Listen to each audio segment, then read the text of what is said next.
Welcome to Wide Angle. I'm Uday Bhaskar.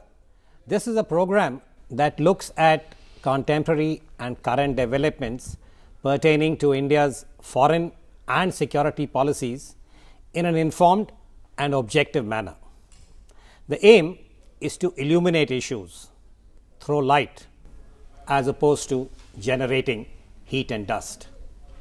The big event of the week is undoubtedly the election of a new government following the landslide victory of the Bharatiya Janata Party led by Mr. Narendra Modi. With 282 seats for the BJP alone in a Lok Sabha of 543 seats, the Modi government that will soon be sworn in has a mandate that is both distinctive and historic. The most visible change will be the fact that the new government will be free of the compulsions of a coalition that had hobbled the UPA government led by Dr. Manmohan Singh. What kind of an impact will this have for the conduct of India's foreign and security policies? To discuss this, we have a very special guest, Mr. Shyam Saran, former envoy of the Prime Minister, a former Foreign Secretary, and currently Chairman of the National Security Advisory Board. I was about to say the one and only, but I thought that would embarrass you. But allow me, if I could, to maybe ask you to share your thoughts. The broad point being that we are on the cusp of a very, very important political change as far as India is concerned. But the tenet is that for a large country like India, there would be an essential continuity in foreign policy and in security policy. To that extent, what would be your initial assessment about the challenges as far as the Modi government is concerned in terms of security and foreign policy? And I'm putting security front because even as we speak, we have the perennial challenge of the line of control in Pakistan and the fact that it is again the scene of a certain operation where we have lost some troops. So against this backdrop, how would you assess the challenges for the Modi government in the broader frame, security and foreign policy? Okay. Well, thank you, Uday, for having me on the program, and thank you for not embarrassing me. And as you rightly said, that we are at the cusp of a very historic transformation in our country. And there is no doubt that while there are continuities which are rooted in the ground realities that India confronts, that there will be some changes. There will be some impact in terms of India's external relations, how it is perceived in the rest of the world, and what kind of engagement it would have with the rest of the world. So in that sense, I think we have an opportunity under a new government and led by a leader who is seen not only in India but also seen abroad as somebody who's decisive, somebody who's charismatic, somebody who takes pride in getting things done. I think that has the potential of, in a sense, changing the mood that we have seen take hold in the world, that India has somehow lost its way. I would say that the challenges are going to remain similar to what we have faced before. You just mentioned the fact that we have recently had a operation on the India-Pakistan line of control. But at the same time, there is another continuity, and that is Nawaz Sharif, the Prime Minister of Pakistan, has sent a special envoy, I saw on the television, to say that here is a opportunity for us to really change India-Pakistan relations, that history will not forgive us if we do not make that change. Which of this is going to be more important in terms of trend, we have to wait and see. But certainly the fact that you have a new government in place does open up many opportunities. The fact that several leaders have promptly reached out to him to congratulate him, to offer that they would like to have better relations with India, that they would like to invite him to visit their countries. These are all good signs, and I hope that we are able to take advantage On of this, if I could just sort of ask you to again share your thoughts. When we talk about Mr. Modi as a person, now of course the PM designate of India, we have the backdrop of the United States and the denial of a visa. Now, as you rightly pointed out, Mr. Obama, the US president, also reached out and offered his congratulations and made the point that he's looking forward to welcome him and meet with him.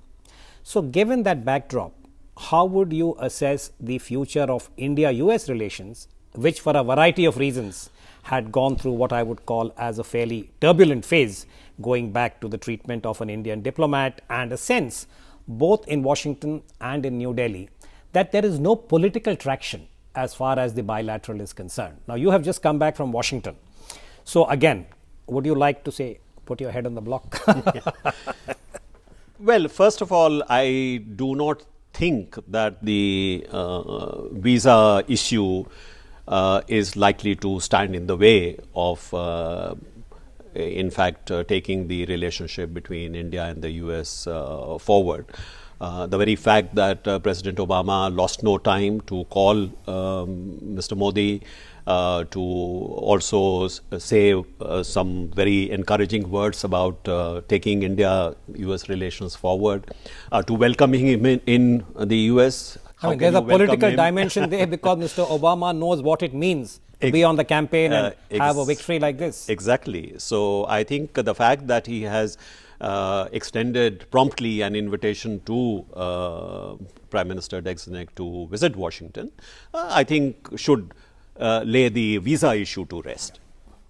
But yes, I think there has been, as you mentioned, the relationship between the two countries have gone through a somewhat, difficult period.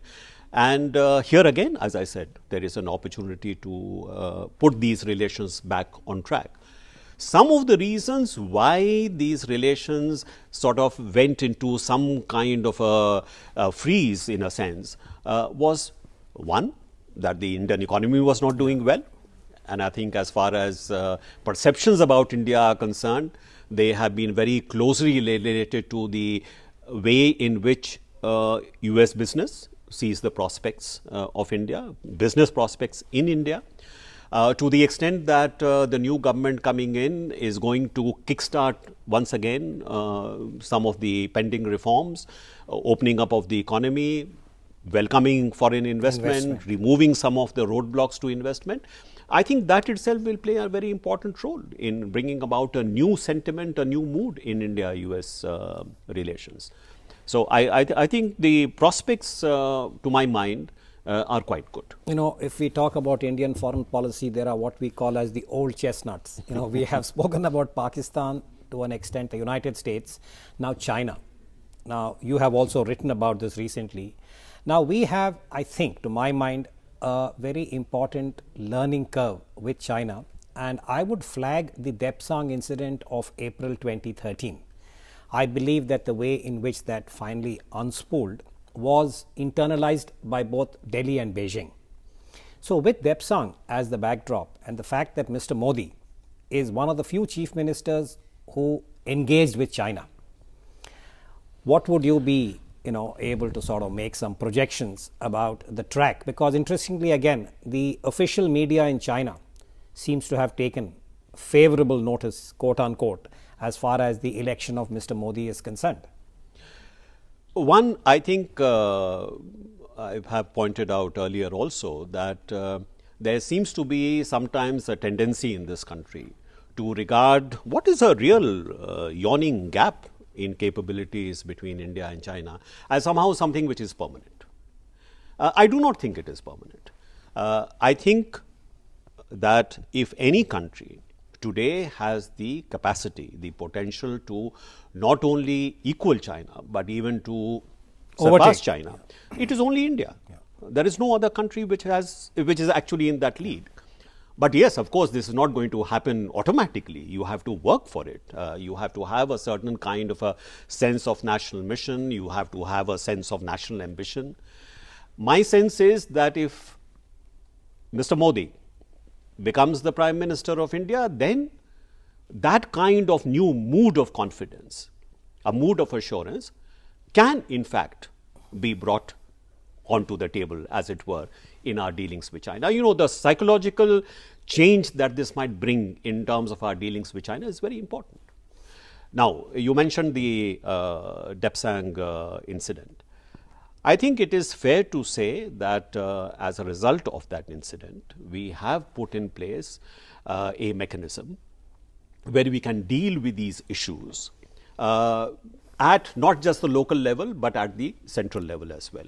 And you might have seen that recently we had a meeting, the first ever meeting between the Director General of Military Operations of India and his counterpart from China. That's a very good sign, because that shows that there is a seriousness on both sides to ensure that framework in place. Exactly. You know, Mr. Modi is being sworn in this week as the Prime Minister of India, and I think as we move into the next few months, we will have a better sense about what kind of a stamp the new Prime Minister brings to Indian foreign policy.